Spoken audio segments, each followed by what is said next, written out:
సమూయేలు మొదటి గ్రంథము మొదటి అధ్యాయము. ఎఫ్రాయిము మన్యమందు రామతయిం సోఫీము పట్టణపు వాడు ఒకడు ఉండెను. అతని పేరు ఎల్కానా. అతడు ఎఫ్రాయిమీయుడైన నూపునకు పుట్టిన తోపు కుమారుడైన ఎలీహునకు జననమైన యెరోహాము కుమారుడు. అతనికి 2 భార్యలు ఉండిరి. వీరిలో ఒక దాని పేరు హన్నా, రెండవ దాని పేరు పెనిన్నా. పెనిన్నాకు పిల్లలు కలిగిరి కాని హన్నాకు పిల్లలు లేకపోయిరి. ఇతడు షిలోహునందున్న సైన్యములకు అధిపతియగు యెహోవాకు మ్రొక్కుటకును బలి అర్పించుటకును ఏటేటా తన పట్టణము విడిచి అచ్చటికి పోవుచుండెను. ఆ కాలమున ఏలి యొక్క 2 కుమారులకు హొఫ్నీ ఫినెహాసులు యెహోవాకు యాజకులుగా ఉండిరి.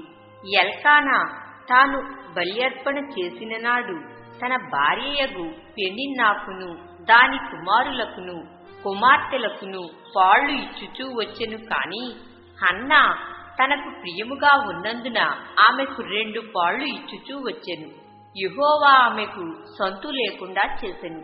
యెహోవా ఆమెకు సొంతు లేకుండా చేసియున్న హేతువును బట్టి ఆమె వైరియగు పెనిన్నా ఆమెను విసిగించుటకై ఆమెకు కోపము పుట్టించుచూ వచ్చెను. ఎల్కానా ఆమెకు ఏటేటా ఆ రీతిగా చేయుచూ ఉండగా హన్నా యెహోవా మందిరమునకు పోవునప్పుడెల్లా అది ఆమెకు కోపము పుట్టించెను కనుక ఆమె భోజనము చేయక ఏడ్చుచూ వచ్చెను. ఆమె పెనిమిటి అయిన ఎల్కానా, హన్నా, నీవెందుకు ఏడ్చుచున్నావు? నీవు భోజనము మానుట ఎలా? నీకు మనోవిచారమెందుకు కలిగినది? 10 మంది కుమాళ్ల కంటే నేను నీకు విశేషమైన వాడను కానా అని ఆమెతో చెప్పుచూ వచ్చెను.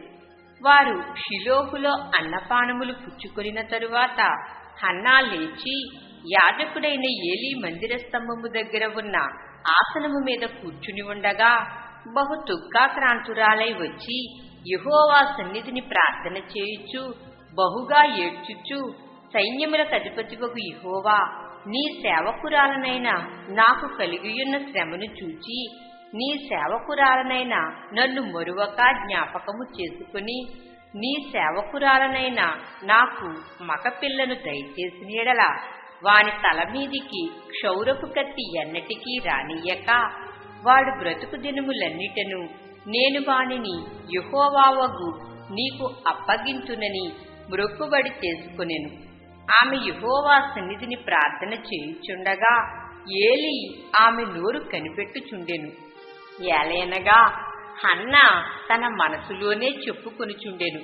ఆమె పెదవులు మాత్రము కదులుచుండి ఆమె స్వరము వినబడక ఉండెను కనుక ఏలీ ఆమె మొత్తురాలై ఉన్నదనుకుని, ఎంతవరకు నీవు మొత్తురాలవై ఉందువు?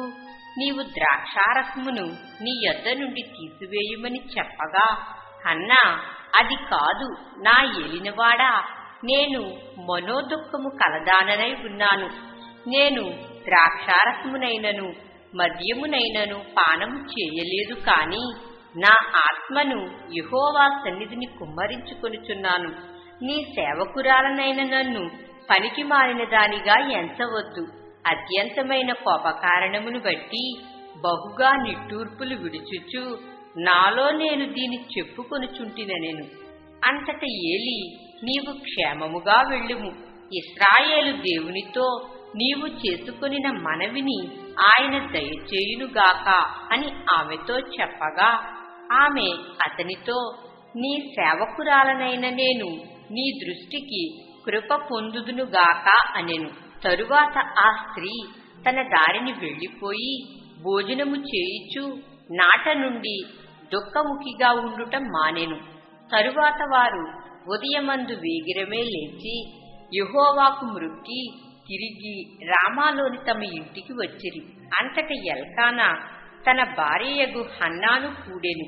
యెహోవా ఆమెను జ్ఞాపకము చేసుకొనెను కనుక హన్నా గర్భము ధరించి దినములు నిండినప్పుడు ఒక కుమారుని కని, నేను యెహోవాకు మ్రొక్కుకొని వీనిని అడిగితిని అనుకుని వానికి సమూయేలను పేరు పెట్టెను. ఎల్కానాయును అతని ఇంటివారందరును యెహోవాకు ఏటేటా అర్పించు బలి అర్పించుటకును మ్రొక్కుబడిని చెల్లించుటకును పోయిరి. అయితే హన్నా, బిడ్డ పాలు విడుచు వరకు నేను రాను, వాడు యెహోవా సన్నిధిని అగుపడి తిరిగి రాక అక్కడనే ఉండునట్లుగా నేను వానిని తీసుకుని వచ్చునని తన పెనిమిటితో చెప్పి వెళ్ళక ఉండెను. కాబట్టి ఆమె పెనిమిటి అయిన ఎల్కానా, నీ దృష్టికి ఏది మంచిదో అది చేయుము, నీవు వానికి పాలు మాన్పించు వరకు నిలిచి ఉండుము, యెహోవా తన వాక్యమును స్థిరపరచునుగాక అని ఆమెతో అనెను. కాగా ఆమె అక్కడనే ఉండి తన కుమారునికి పాలు మాన్పించు వరకు అతన్ని పెంచుచుండెను.